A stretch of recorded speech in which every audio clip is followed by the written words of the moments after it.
पटेल यांच्या घरी सुद्धा सुनील तटकरे गेले आणि तिथे सुद्धा या संदर्भामध्ये चर्चा करण्यात आली. महत्त्वाचा मुद्दा हा आहे की सुनेत्रा पवार हे पद स्वीकारणार का? कारण अजित पवारांचं निधन होऊन अवघे काही तास उलटलेले आहेत आणि अशा वेळी इतका मोठा निर्णय कुटुंब घेणार का? पवार फॅमिली घेणार का?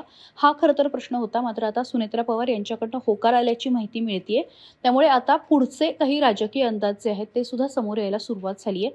एकतर असा मुद्दा असतो की सुनेत्रा पवार या सध्या राज्यसभेच्या खासदार आहेत. जर तुम्ही खासदार असाल तर तुम्हाला थेट उपमुख्यमंत्री होता येतं. मात्र तुम्हाला 6 महिन्यामध्ये विधान परिषद किंवा विधानसभा यापैकी एक सदस्यत्व लागतं. तो जर विचार केला तर सध्या विधान परिषदेच्या काही जागा रिक्त आहेत. तिथे सुनेत्रा पवार यांची थेट वर्णी लागू शकते किंवा अजित पवारांच्या बारामती विधानसभेच्या जागी सुद्धा त्या आमदारकी लढवू शकतात, अर्थात पोटनिवडणुकीमध्ये.